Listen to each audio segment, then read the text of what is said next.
আপনি কি জানেন শিবলিঙ্গ কিভাবে সৃষ্টি হয়েছিল?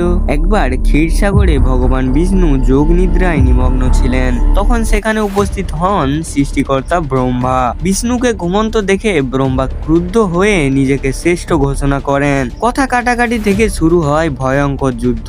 সৃষ্টি রক্ষার জন্য তখন ভগবান শিব এক অসীম তেজস্ময় স্তম্ভ রূপে তাদের মাঝখানে আবির্ভূত হন। স্তম্ভটির আদি অন্ত কিছুই খুঁজে পাওয়া যাচ্ছিল না। বিষ্ণু বরাহ রূপ ধরে পাতালের দিকে গেলেন, কিন্তু শেষে কিছুই পেলেন না। তিনি বিনম্র ভাবে নিজের পরাজয় স্বীকার করলেন। অন্যদিকে ব্রহ্মা হংস রূপে ঊর্ধ্বলোকে উঠলেন। সেখানে শিবের শিষ্য থেকে পড়ে আসা কিতকী ফুল দেখে তিনি মিথ্যা সাক্ষী দিতে বললেন, যেন তিনি স্তম্ভের শেষ প্রান্ত দেখে ফেলেছেন। ব্রহ্মার অসত্য শুনে শিব স্বয়ং প্রকাশিত হন। মিথ্যা বলার জন্য তিনি ব্রহ্মাকে অভিশাপ দেন, পৃথিবীতে তোমার পুজো কখনোই হবে না।